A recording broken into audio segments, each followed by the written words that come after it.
नमस्कार। इंजीनियरिंग विषयों में रुचि बनाने और विषय समझ को मजबूत बनाने के लिए शुरू किए गए श्रीदेवी क्लासेज यूट्यूब चैनल पर एक बार फिर आपका स्वागत है। हमारी playlist electrical estimation, grid substation और इलेक्ट्रिक पावर सिस्टम में आज जानते हैं 11 kV की एचटी लाइन की डिजाइन किस तरह से की जाती है। एक 2 किलोमीटर लेंथ को 2 एंगुलर डेविएशन पॉइंट के साथ आज डिजाइन करेंगे। 2 MVA पावर की इस लाइन में हम वीजल कंडक्टर का इस्तेमाल करेंगे और 2 पोल सपोर्ट के बीच में 50 मीटर का स्पान रखेंगे। इस लर्निंग वीडियो के नोट्स एक पीपीटी के रूप में डिस्क्रिप्शन लिंक में दिए हुए हैं। अगर आपको ये लर्निंग वर्क अच्छा लगे तो इसे लाइक भी कीजिएगा और अपने दोस्तों के साथ शेयर कीजिएगा। शुरू करते हैं आज का हमारा learning lesson, design of 11 kV line. आज हम 11 kV HT सेकेंडरी डिस्ट्रीब्यूशन की 3 फेज 3 वायर लाइन को, जिसमें 2 MVA पावर कैरी हो रही है, उसे एल्युमिनियम के 6 कंडक्टर 2.59 mm डायमीटर के और बीच में एक कंडक्टर स्टील रीइंफोर्समेंट के साथ, जिसका aluminium cross section area 55 mm square है। कमर्शियली वीजल कंडक्टर्स को हम प्री स्ट्रेस्ड सीमेंट कंक्रीट पोल स्ट्रक्चर पे या RCC पोल स्ट्रक्चर पे, जिनकी हाइट 9 मीटर है, लाइन को डिजाइन करेंगे तो 2 पोल के बीच में स्पान 50 मीटर लेंगे। इस 2 किलोमीटर लंबी लाइन में 2 एंगल डेविएशन पॉइंट है। हमें हर किलोमीटर में सेक को कंट्रोल करने के लिए कट सेक्शन पॉइंट एंकरिंग का बनाना होगा और लाइन में स्टार्ट और एंड पे जो 2 टर्मिनल पोजीशंस हैं वहां पर भी हम डबल पोल अरेंजमेंट्स यूज करेंगे। HT लाइन की डिजाइन के लिए प्रिलिमिनरी वॉक थ्रू सर्वे के बाद, एक डिटेल सर्वे एनालिसिस के बाद, पोल की लाइन में लोकेशंस को बनाते समय इन प्रिंसिपल्स का ध्यान रखते हैं। लाइन में पोल के बीच में स्पान को यूनिफॉर्म रखना होता है और लाइन में एक प्रॉपर स्ट्रेट लाइन अलाइनमेंट बनाया जाता है। ट्रांसमिशन लाइन को रोड के करीब जितना हो सके एस्टेब्लिश किया जाता है ताकि मटेरियल हैंडलिंग और मेंटेनेंस में सुविधाएं रहे। पोल को प्लांट करते समय वर्टिकल अलाइनमेंट को प्लम्बिंग से चेक करते हैं और पोल एक स्ट्रेट लाइन में रहेंगे तो लॉन्गिट्यूडनल फोर्सेस पोल्स पर स्ट्रेसेस डेवलप नहीं करेगा। हमें लाइन को इरेक्ट करते समय मिड स्पान में जब मैक्सिमम सैग हो जाता है, लाइन सबसे ज्यादा नीचे झूलती है, उस समय ग्राउंड क्लियरेंस को सेफ मेंटेन करना जरूरी है। लाइन को डिजाइन करते समय एंगल पॉइंट्स पे अब्रप्ट लाइन में चेंजेस नहीं होने चाहिए। हमें रिवर और रेलवे जैसी जो मुश्किल प्रकार की क्रॉसिंग्स हैं उन्हें अवॉइड करना चाहिए। पोल को जमीन में जहां कटान है, किसी नदी नाले की किनारे हैं जहां मिट्टी टिकाऊ नहीं है, वहां नहीं लगाना चाहिए और अगर ऐसे स्थानों पर पोल को इरेक्ट किया जाता है तो सीमेंट कंक्रीट से प्रॉपर रीइंफोर्समेंट पोल का करना चाहिए। पोल की टोटल लेंथ का 1/6 पार्ट अंडरग्राउंड फाउंडेशन में प्लांट करना चाहिए। आज जब हम 9 मीटर लेंथ के पोल लेंगे तो 1.5 मीटर 1.5 मीटर लेंथ को ग्राउंडिंग करेंगे और पोल के ग्राउंडिंग के पास सारी सैंड और दूसरी पोजीशन की प्रॉपर कॉम्पैक्टिंग पोल की स्टेबिलिटी मेंटेन करने के लिए की जाएगी। हम सारी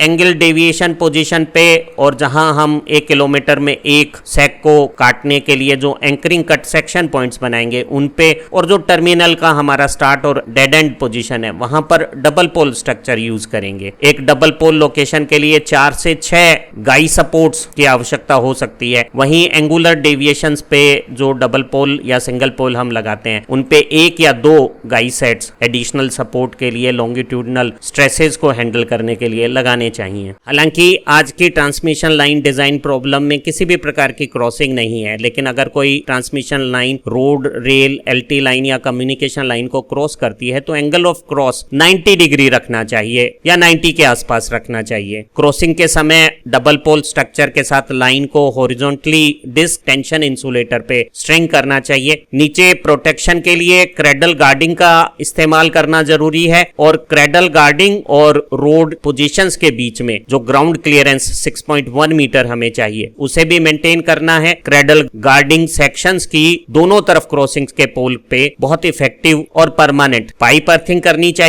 लाइन में स्ट्रेट अलाइनमेंट में अगर डेविएशंस आता है तो पिन इंसुलेटर के ऊपर हॉरिजॉन्टल टेंशंस आ सकती है, तो क्रॉस आर्म्स के पोल पर अलाइनमेंट को एडजस्ट करके हम पिन पर आने वाली इस तरह की टेंशंस को अवॉइड कर सकते हैं। अगर कहीं डबल पोल स्ट्रक्चर लगाना पॉसिबल नहीं है और एंगल डेविएशन आ रहा है तो 2 स्टेन इंसुलेटर के अरेंजमेंट से हम, जिनके बीच में हम सुटेबल जंपर का प्रोविजन कर देते हैं, इस तरह के इंसुलेशन के ऊपर आने वाली हॉरिजॉन्टल टेंशंस को रोक सकते हैं और इनको प्रॉपर स्टे अरेंजमेंट से काउंटर बैलेंस भी कर सकते हैं। आज की डिजाइन प्रॉब्लम में इस तरह का कोई केस नहीं है, लेकिन किसी दूसरी लाइन में इस तरह की एंगुलर डेविएशन सिंगल पोल के साथ एक ही पोल पे डबल स्टेन इंसुलेटर लगाकर हम काउंटर बैलेंस कर सकते हैं। एक एचटी लाइन की डिजाइन में पोल के बीच में स्पेसिंग या पोल के बीच में स्ट्रिंग किया हुआ ओवरहेड वायर जब सैग या झोल बनाते हुए मिड स्पान में सबसे नजदीक जब ग्राउंड का होता है तो जो सेफ ग्राउंड क्लियरेंस है वो इंडियन इलेक्ट्रिसिटी के रूल 77 और 85 के अनुसार होनी चाहिए। रूल 85 कहता है कि हम लाइन में कंडक्टर पे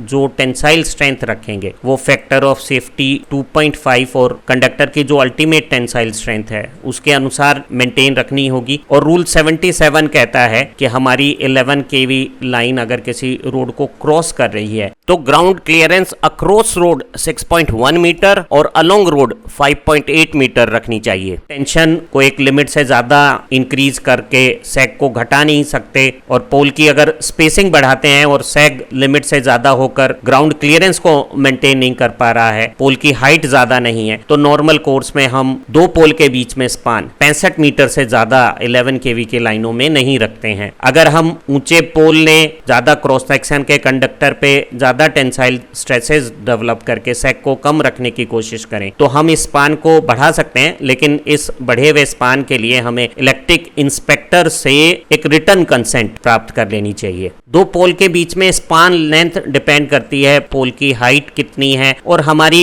जो minimum ground clearance 6.1 metre maintain करने के लिए हम मैक्सिमम कितना सैग अलाउ कर सकते हैं। स्पान लेंथ बढ़ने से स्क्वायर प्रोपोर्शन में सैग इंक्रीज होता है। अगर हम 20% स्पान बढ़ाएंगे तो सैग 44% इंक्रीज हो जाता है। जब टेम्परेचर मैक्सिमम कंडीशंस पे हो, विंड वेलोसिटीज 0 हो, उस समय सैग मैक्सिमम होगा। सैग को कम रखने के लिए हम ओवरहेड लाइन कंडक्टर में टेंशंस इंक्रीज कर सकते हैं, लेकिन इंक्रीज टेंशन से हमारा जो सेफ्टी फैक्टर है और अल्टीमेट टेंसाइल स्ट्रेंथ कैपेबिलिटीज है कंडक्टर की, वो लिमिट्स क्रॉस नहीं होनी चाहिए। आमतौर पे कॉमर्शियल डिजाइन पे हम प्री स्ट्रेस सीमेंट कंक्रीट के 8 मीटर या 9 मीटर हाइट के पोल इस्तेमाल करते हैं। अगर हम 9 मीटर हाइट का पोल इस्तेमाल करते हैं और छोटा स्क्वायर, वीजल या रेबिट कंडक्टर का इस्तेमाल करते हैं तो स्पान को लगभग 50 मीटर रखा जा सकता है। इन कंडक्टर्स के क्रॉस सेक्शन ज्यादा नहीं है, इसलिए आप हॉरिजॉन्टल टेंशन इंक्रीज करके स्पान को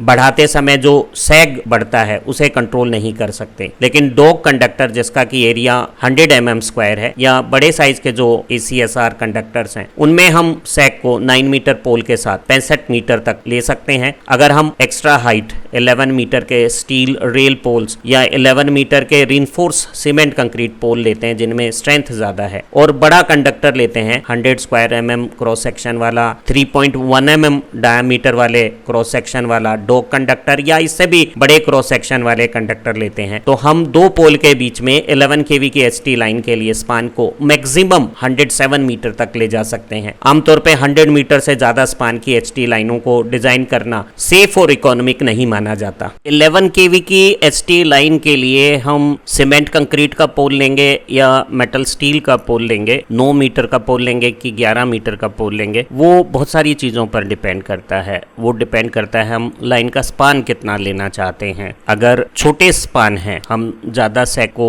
भी अलाउ कर सकते हैं, तो हम 8 या 9 मीटर के प्री स्ट्रेस सीमेंट कंक्रीट के पोल्स पर कम टेंशन के साथ कंडक्टर्स को स्ट्रिंग कर सकते हैं। अगर कंडक्टर के सेक्शंस बड़े होते हैं तो हम टेंसाइल फोर्सेस को इंक्रीज करके सैग को रिड्यूस कर सकते हैं और स्पान को बढ़ा सकते हैं छोटे पोल के साथ ही। अगर हम 11 मीटर के पोल लेते हैं, मजबूत पोल लेते हैं, RCC के या रेल पोल लेते हैं, तो हमारी टावर्स के नंबर, उन पर लगने वाले इंसुलेशन, बाद में आने वाली मेंटेनेंस कॉस्ट कम हो सकती हैं। अगर हमारी लोकल कंडीशंस अर्बन है तो हम स्टील पोल्स ज्यादा पसंद करेंगे। रूरल लोकेशंस पे हम सीमेंट कंक्रीट के पोल भी इस्तेमाल करते हैं। अगर अर्बन कंडीशंस है तो हम हाई 11 मीटर हाइट के पोल्स लेंगे ताकि हमें नंबर ऑफ पोल्स कम लगाने हो और ज्यादा स्पान के साथ भी लाइन को डिजाइन की जा सके। आज की लाइन में हम RCC पोल का इस्तेमाल करेंगे जिन्हें हम स्टील की रोड्स को कंक्रीट स्लैब के अंदर रीइंफोर्समेंट के साथ यूज करते हैं। इनके सेक्शन स्क्वायर या रेक्टेंगल हो सकते हैं, नीचे से ये चौड़े होते हैं और ऊपर से सकड़े हो जाते हैं। RCC के पोल परमानेंट नेचर के हैं, इनमें सेल्फ इंसुलेटिंग प्रॉपर्टीज हैं, लंबी लाइफ है, रेन और दूसरी वेदर कंडीशन से अफेक्ट नहीं होते हैं। लेकिन स्टील और कंक्रीट के इस्तेमाल के कारण ये न केवल वजन में भारी हैं, इनकी लागत भी ज्यादा होती है। हम 11 मीटर के आरसीसी पोल के साथ बड़े स्पान्स बना सकते हैं। 9 मीटर के आरसीसी पोल ज्यादा टेंशन के साथ मोटे कंडक्टर को खींचने के काम भी लिए जाते हैं। जहां पानी इकट्ठा रहता है, वाटरलॉक कंडीशंस है, वहां पे भी आरसीसी पोल इस्तेमाल किए जाते हैं। प्री स्ट्रेस सीमेंट कंक्रीट के 8 या 9 मीटर के पोल सपोर्ट्स बहुत ज्यादा इकोनॉमिक पोल सपोर्ट हैं। इनके वजन आरसीसी पोल की तुलना में हल्के हैं। इनमें कंक्रीट मिक्स के अंदर स्टील के वायर्स को डालकर उन्हें वाइब्रेटर की मदद से कंप्रेस करके ढाला जाता है। दोनों आरसीसी और pre stress cement concrete poles में ऊपर टॉप से 250 mm नीचे और नीचे बॉटम में ग्राउंड से जो 150 mm नीचे की पोजीशंस है, उसमें एक 50 का GI 8 SWG का तार अर्थिंग के लिए निकाला हुआ होता है, जिसे हम पोल की अर्थिंग के लिए इस्तेमाल कर सकते हैं। Single pre stress cement concrete के पोल को हम स्टोन के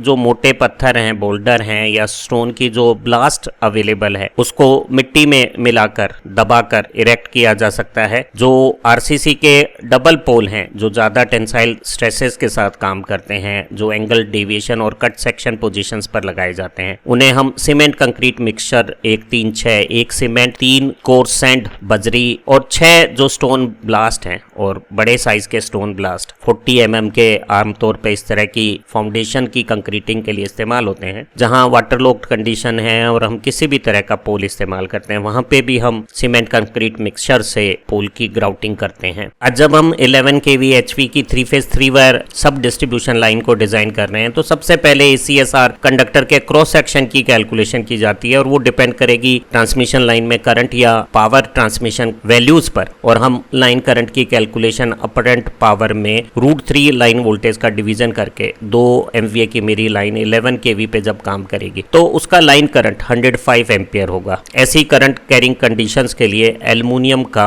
25 स्क्वायर mm के आसपास सफिशिएंट है। हमारे पास 20 स्क्वायर सेंटीमीटर का स्क्वायर कंडक्टर है, वो इनसफिशिएंट है। और उससे बड़ा standard conductor 30 square mm size का 7 स्ट्रैंड्स, 6 एल्युमिनियम के और 1 स्टील का रीइंफोर्समेंट 2.59 mm 12 SWG के जब हम इस्तेमाल करेंगे तो वो 105 एम्पियर करंट कैरिंग कैपेसिटीज रखेगा। इसकी मैक्सिमम या safe current handling limit 160 ampere है। वीजल और स्क्वायर छोटे क्रॉस सेक्शन के कंडक्टर्स हैं और हमारा पोल 9 मीटर हाइट के हैं, तो हम बहुत ज्यादा स्पान इस्तेमाल नहीं कर सकते, क्योंकि अगर हम स्पान बढ़ाएंगे तो सैग बढ़ेगा और ग्राउंड क्लियरेंस मेंटेन करना मुश्किल हो जाएगा। छोटे क्रॉस सेक्शन के कंडक्टर में हम टेंशंस भी कंडक्टर में इंक्रीज नहीं कर सकते, तो ऐसी कंडीशंस में 50 मीटर का स्पान नॉर्मल है। और अगर हमारी लाइन 2 किलोमीटर लेंथ की है तो उसमें 50-50 मीटर के 40 स्पान्स कैलकुलेट हो जाएंगे और हमें स्पान से एक ज्यादा सपोर्ट्स की जरूरत होगी, तो हमें 41 पोल सपोर्ट्स की जरूरत होगी। इस लाइन में 2 जगह एंगल डेविएशंस हैं। हर किलोमीटर में एक जगह हम सेक को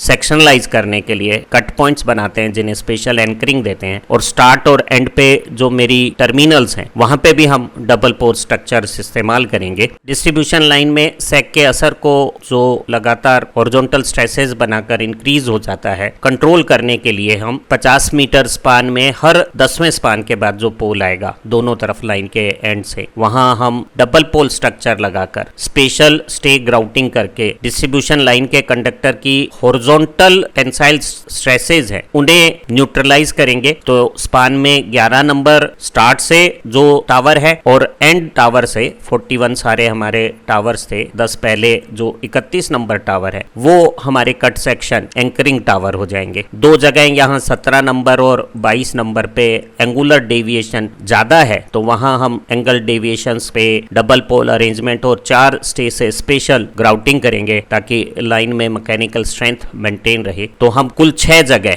2 कट सेक्शन, 2 एंगुलर डेविएशन और 2 टर्मिनल पोजीशंस पर डबल पोल स्ट्रक्चर यूज करेंगे। और बाकी 41 में से जो पोल स्ट्रक्चर है उन्हें हम सिंगल पोल स्ट्रक्चर यूज कर लेंगे। सिंगल पोल स्ट्रक्चर पे हम वी शेप्ड में क्रॉस आर्म्स लगाकर पिन इंसुलेटर से लाइन को एक दूसरे और टावर से इंसुलेट करेंगे। वहीं डबल पोल पे हम स्ट्रेट MS चैनल की क्रॉस आर्म्स लगा के स्ट्रेन टाइप डिस्क इंसुलेटर इस्तेमाल करेंगे और दोनों तरफ की डिस्क के ऊपर जंपर का कनेक्शन टावर से पिन इंसुलेटर द्वारा इंसुलेटेड रहेगा। इस लाइन में 6 जगह हमने आरसीसी के डबल पोल स्ट्रक्चर यूज करने हैं और टोटल 41 पोल सपोर्ट में से 6 कम करने पे बची हुई 35 पोजीशंस पर हम प्री स्ट्रेस सीमेंट कंक्रीट के 9 मीटर हाइट के पोल्स का इस्तेमाल करेंगे। इन सभी 35 पोल पे पिन इंसुलेटर को लगाने के लिए हम वी शेप में क्रॉस आर्म्स का इस्तेमाल करेंगे। बची हुई 6 लोकेशंस पे हम डबल पोल के 12 पोल सपोर्ट आरसीसी के, जिनमें ज्यादा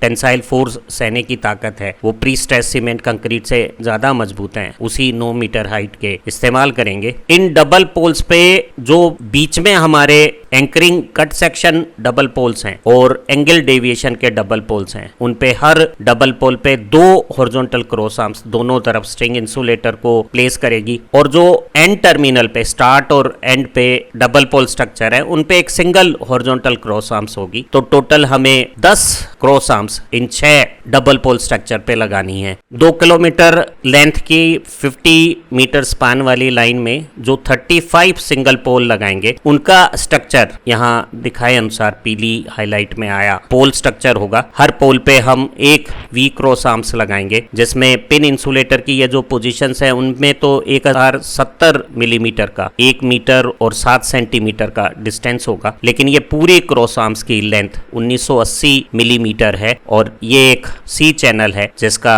साइज 65 बाई 65 है और थिकनेस 6 मिलीमीटर है। हर पोल पे एक कुल 35 ऐसी वी क्रॉस आर्म्स हम इस्तेमाल करेंगे। पीछे से वी क्रॉस आर्म्स को एक क्लैंप से जो 50 मिलीमीटर चौड़ाई का और 8 मिलीमीटर मोटाई का है, सफिशिएंट लेंथ के साथ होगा। 2 जगह से नट बोल्ट वॉशर से हम 16 mm डायमीटर के से कसेंगे और ऐसा बैक क्लैंप का एक पीस का वेट 1.2 kg के आसपास हो सकता है। पोल के टॉप पे हैम्पर में हम एफ शेप का, यहाँ आप देखिए, एक क्लैंप इस्तेमाल करेंगे और उस क्लैंप में पिन इंसुलेटर की पिन के ऊपर हम बोल्ट लगा के उसे कस देंगे। एक पोल पे 2 पिन इंसुलेटर क्रॉस आर्म्स के ऊपर और एक एफ क्लैंप पे कुल 3 लाइन के तारों के लिए 3 पिन इंसुलेटर हो जाएंगे। पोल पे 3 से 4.5 मीटर की हाइट के बीच में लगभग 1.2 मीटर हाइट का बार्बर वायर का एंटी क्लाइंबिंग सेट लगाएंगे, जिसे दोनों तरफ ऊपर और नीचे क्लैंप से कस देंगे। लगभग 2.5 मीटर हाइट पे एक डेंजर प्लेट लगाएंगे और पोल की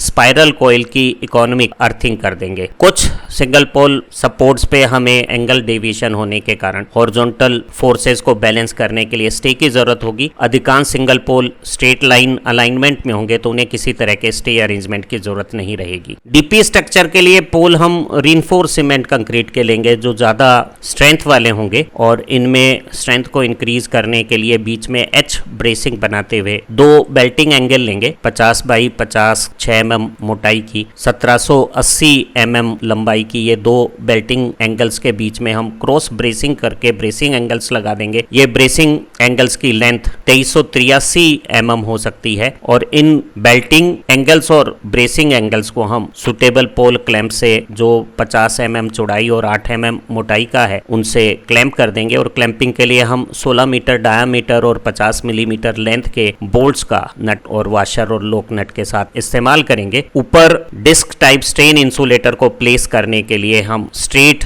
चैनल क्रॉस आर्म्स का इस्तेमाल करेंगे। ये स्ट्रेट क्रॉस आर्म्स अगर ज्यादा इंटरकंडक्टर स्पेसिंग चाहिए तो 2800 mm लंबाई की हो सकती है, नहीं तो हम 2200 mm लंबाई की क्रॉस आर्म्स के साथ भी इकोनॉमिक डिजाइन कर सकते हैं और 50 बाई 50 की सी चैनल 6 mm मोटाई की दोनों तरफ लगाकर हम दोनों तरफ डिस्क इंसुलेटर को प्लेस कर सकते हैं और जो एंड टर्मिनल है उनमें सिर्फ एक सिंगल चैनल लगा के एक ही तरफ डिस्क इंसुलेटर लगाए जा सकते हैं। कट सेक्शन के एंकर पोल और बड़े एंगुलर डेविएशन के पोल के ऊपर दोनों तरफ हम स्ट्रेन इंसुलेटर पे लाइन को समाप्त कर लेंगे। लाइन को एक जंपर से कनेक्ट करते समय पोल के ऊपर यहाँ पिन इंसुलेटर भी लगाएंगे। तो हमें ऐसे डबल पोल पे 3 फेज की लाइन के लिए 6 डिस्क इंसुलेटर और उनके हार्डवेयर चाहिएंगे। जो 11 kV लाइन पे हम डिस्क इंसुलेटर इस्तेमाल कर रहे हैं वो टंग और कैलविस टाइप होते हैं जिनमें 40 किलो न्यूटन की स्ट्रेंथ होती है। डिस्क की डायमीटर 255 mm और लेंथ 145 mm है। डिस्क इंसुलेटर को पोल के साथ लगाने के लिए जो हार्डवेयर फिटिंग है उसमें स्ट्रेन टाइप क्लैंप्स बॉल और सॉकेट टाइप होते हैं और इन्हें लगाने के लिए सुटेबल नट बोल्ट वाशर यहाँ क्लैंप्स के साथ हम लगा देंगे। 11 51 केवी की लाइन पे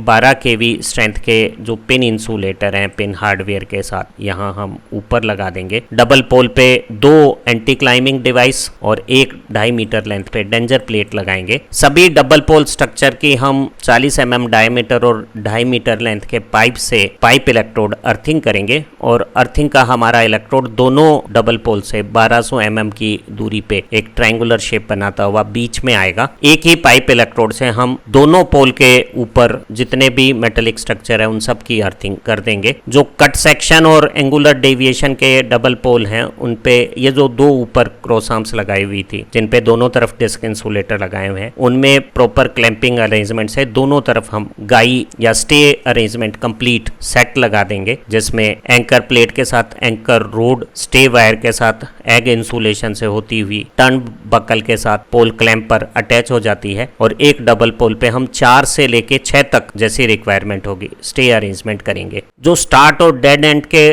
टर्मिनल्स हैं उन पे भी आरसीसी के डबल पोल स्ट्रक्चर, बेल्टिंग और ब्रेसिंग का अरेंजमेंट दूसरे डबल पोल की जैसे ही है, लेकिन ऊपर सिर्फ एक स्ट्रेट क्रॉस आर्म्स लगी हुई है और उसके एक तरफ 3 स्टेन टाइप डिस्क इंसुलेटर लगाए हुए हैं और दूसरी तरफ सिर्फ 2 गाई स्टे अरेंजमेंट्स हैं, 4 की बजाय केवल 2। बाकी चीजें anti climbing devices, danger plate, pipe earthing और स्टे का जो अरेंजमेंट है वो दूसरे डबल पोल जैसा ही है। 2 किलोमीटर लंबी HT लाइन को हम वीजल ACSR कंडक्टर से बनाते हैं, तो ऐसी डिस्ट्रीब्यूशन लाइन में जो टोटल एक्चुअल लेंथ है उससे 3% एक्स्ट्रा लेंथ हम सेग और दूसरी वेस्टेज को काउंटर बैलेंस करने के लिए लेते हैं। तो हमारी 2 किलोमीटर लेंथ में 3% अगर एक्स्ट्रा लेंथ जोड़ दें और तीनों फेज की 3 लाइनें 3 वायर सिस्टम में, टोटल वीजल ACSR कंडक्टर की लेंथ 6.18 किलोमीटर हो जाएगी और ये पूरी लाइन में सबसे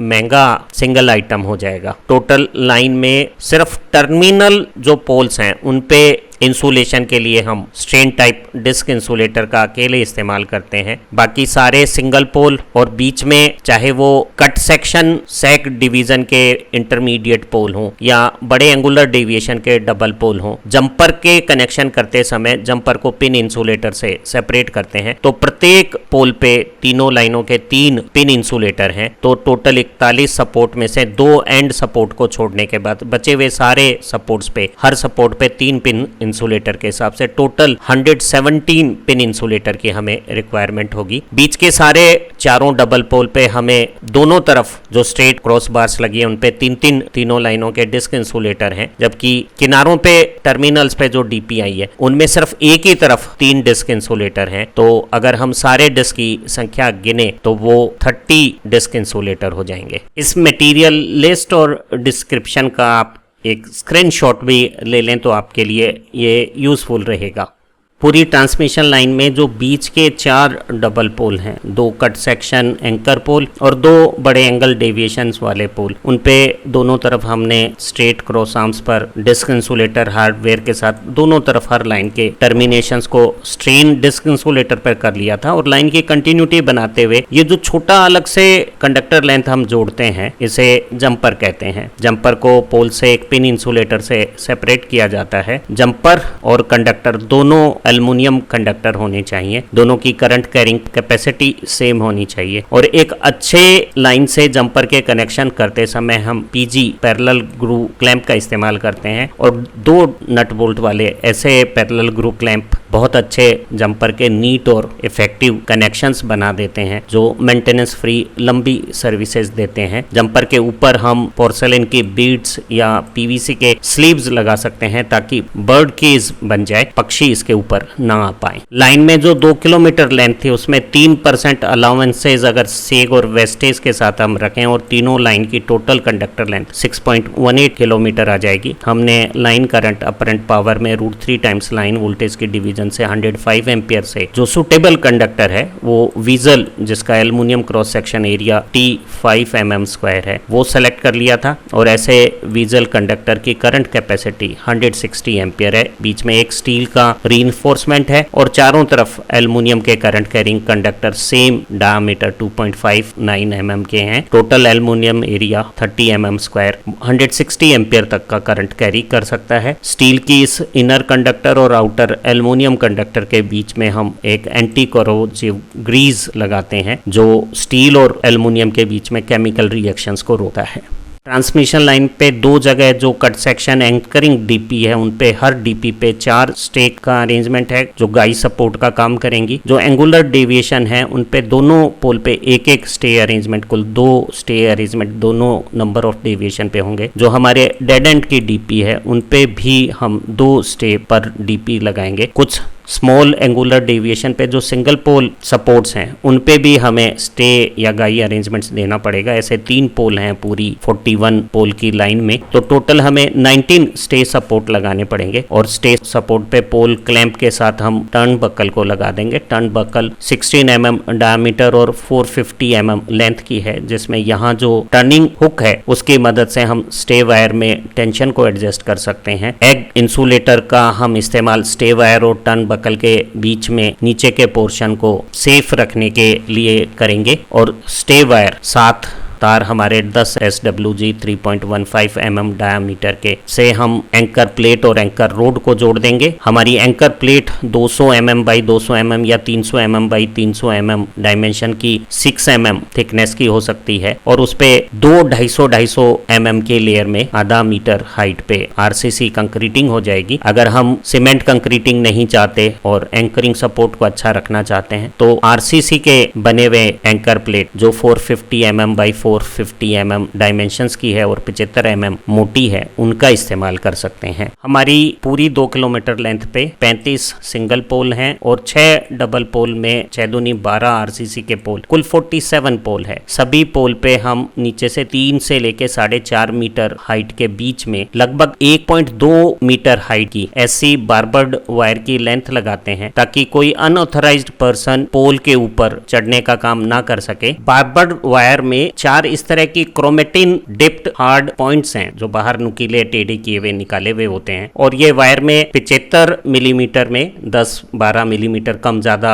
डिस्टेंसेस पे रखे जाते हैं और इन्हें पोल के ऊपर हम हेलिकली रैप कर देंगे। और 2 वायर के बीच में पोल पे जब रैपिंग करेंगे, अभी हम डायग्राम में दिखाते हैं, तो पिच ये जो गैप है वो 75 mm के आसपास रहेगा। हम पोल पे 3 से 4.5 मीटर लेंथ के बीच में इसकी लगभग 4 फीट लंबाई लगाते हैं। और अब कोई आदमी बिना लैडर या दूसरे सपोर्ट के पोल पर चढ़ नहीं पाएगा। कुछ पोल पर हम उभरी हुई स्पाइक्स का भी इस्तेमाल करते हैं और वो इसी तरह का एंटी क्लाइंबिंग डिवाइसेस का काम करती है। STK 11 kV वोल्टेज 11,000 वोल्ट बहुत खतरनाक वोल्टेज है। आम लोगों को जो इस खतरों से जानकार नहीं है उन्हें चेतावनी संकेत देने के लिए हर पोल सपोर्ट पर डीपी पे भी केवल एक डेंजर बोर्ड लगाया जाता है। डेंजर बोर्ड सफेद विट्रस एनामल कोटिंग के ऊपर लाल रंग से अंग्रेजी में डेंजर और हिंदी या लोकल लैंग्वेज में यहाँ इक्विवेलेंट डेंजर का हिंदी में जैसे खतरा या दो भी लोकल लैंग्वेज में होगा और इंग्लिश और लोकल लैंग्वेज में जो वोल्टेज है उसकी वैल्यूज और साथ में खतरे के निशान में हड्डियां और ये खोपड़ी का जो निशान है वो बनाया जाता है। जो 11 kV के हमारे डेंजर बोर्ड्स हैं वो 4:5 डायमेंशंस में 200 mm बाई 250 mm डायमेंशन के साथ होंगे। इसके किनारे राउंडेड होंगे और जो डेंजर प्लेट की मोटाई है वो 1.6 mm होगी। और एक स्टैंडर्ड सेटअप है, कौन सा फॉन्ट लेना है, सेंट्रलाइज्ड क्या डायमेंशंस लेनी है, वो सब स्टैंडर्ड स्पेसिफाइड है। 11 kV के लाइन में कंटिन्यूअस अर्थ वायर नहीं चलता तो हर पोल की इंडिविजुअल सेपरेट अर्थिंग करनी होगी। तो हम सिंगल पोल के लिए इकोनॉमिक स्पाइरल कॉइल इलेक्ट्रोड की अर्थिंग करेंगे 8 SWG का लगभग 10 मीटर लंबा तार का 50 mm डायमीटर के साथ 115 टन के साथ एक कॉइल बनाएंगे जो लगभग 450 mm डायमेंशन की होगी और इसे ग्राउंड में 1.5 मीटर नीचे खड्डा करके प्लेस कर देंगे और अल्टरनेट 150 mm की चारकोल और नमक की लेयर करके सॉइल की कंडक्टिविटी भी बढ़ा के ग्राउंड रेजिस्टेंस को, टावर के फुट रेजिस्टेंस को कम करेंगे। और ये जो स्पाइरल कॉइल अर्थ इलेक्ट्रोड है इसकी पोजीशन पोल की सेंटर लाइन से 1200 mm 1.2 मीटर दूर रखेंगे ताकि पोल के नजदीक स्टेप और टच वोल्टेज के मैग्नीट्यूड ज्यादा ना हो। जो डबल पोल स्ट्रक्चर है उनमें दोनों पोल के बीच में हम एक 25 mm के सॉलिड स्पाइक्स या 40 mm के पाइप की 2.5 मीटर लेंथ को ग्राउंड करके ग्राउंडिंग करेंगे और अर्थ इलेक्ट्रोड को पोल के ग्राउंड वायर से 8 SWG के GI तार से जोड़ते समय बढ़िया नट बोल्ट कनेक्शन से या पैरेलल ग्रुप क्लैंप से कनेक्टिविटी बनाएंगे। बची हुई मटेरियल लिस्ट की भी डिस्क्रिप्शन स्टडी कर लेते हैं। 35 सिंगल पोल और 6 डबल पोल के 12 पोल, कुल 47 पोल पे 3 से 4.5 मीटर हाइट के बीच में एंटी क्लाइंबिंग बारपर्ड वायर लगाएंगे जो 4 फुट की लेंथ में लगाया जाएगा। सभी 35 सिंगल पोल पे स्पाइरल कॉइल इलेक्ट्रोड से अर्थिंग करेंगे और अर्थ वायर 8 SWG का लेंगे। स्पाइरल कॉइल में 10 मीटर लेंथ में 50 mm डायमीटर के 115 टर्न्स 450 mm लेंथ बनाएंगे और ये इलेक्ट्रोड जमीन से 1.5 मीटर की गहराई पर नमक और चारकोल की अल्टरनेट लेयर के बीच में अर्थिंग प्रोवाइड करेगा। सभी डीपी पे हम 25 mm के सॉलिड MS स्पाइक्स या 40 mm के होलो पाइप से अर्थिंग करेंगे। ये पाइप या स्पाइक 2.5 मीटर लंबे हैं और एक क्लैंप से 8 SWG का वायर अर्थिंग स्ट्रक्चर से जुड़ेगा। सभी 41 सपोर्ट पे डेंजर बोर्ड खतरे का निशान सफेद बेस प्लेट पे लाल अक्षरों से खोपड़ी और हड्डियों के खतरे के निशान के साथ लगाया जाएगा। सभी डबल पोल पे हम सीमेंट कंक्रीट की ग्राउटिंग करेंगे। कुछ स्पेसिफाइड सिंगल पोल पे भी हमें सीमेंट कंक्रीट की ग्राउटिंग 1:3:6 के रेशो में 1 सीमेंट 3 कोरस सैंड और 640 mm के स्टोन क्रशर्स की मदद से हम फाउंडेशंस में स्ट्रेंथनिंग करेंगे। कुछ स्टेज सपोर्ट्स को भी सीमेंट कंक्रीट से ग्राउटिंग करते हैं। इसके अलावा हमें कुछ लमसम अमाउंट में नट बोल्ट वाशर्स और फिटिंग्स और एसेसरीज की भी आवश्यकता रहेगी। आशा है इस लंबी लेकिन इंटरेस्टिंग और इंफॉर्मेटिव वीडियो से 2 किलोमीटर लंबी 41 पोल सपोर्ट वाली 50 मीटर स्पान के साथ 2 कट सेक्शन 2 एंगल डेविएशंस वाली लाइन में किस तरह से हमने मटेरियल कैलकुलेशन की है और मटेरियल की डिटेल डिस्क्रिप्शन क्या है, क्वांटिटी क्या है, वो अच्छी तरह से कैलकुलेट करना आपको आ गया होगा। एग्जाम में इसी तरह के क्वेश्चनों को आंसर करने के लिए इस वीडियो डिस्क्रिप्शन में नोट्स की जो लिंक दी हुई है उसका भी आप इस्तेमाल कर सकते हैं। आपको अगर ये लर्निंग वर्क अच्छा लगा है तो इसे लाइक भी कीजिएगा और अपने दोस्तों के साथ शेयर कीजिएगा। फिर मिलेंगे इतनी ही खूबसूरत इंफॉर्मेटिव वीडियो के साथ।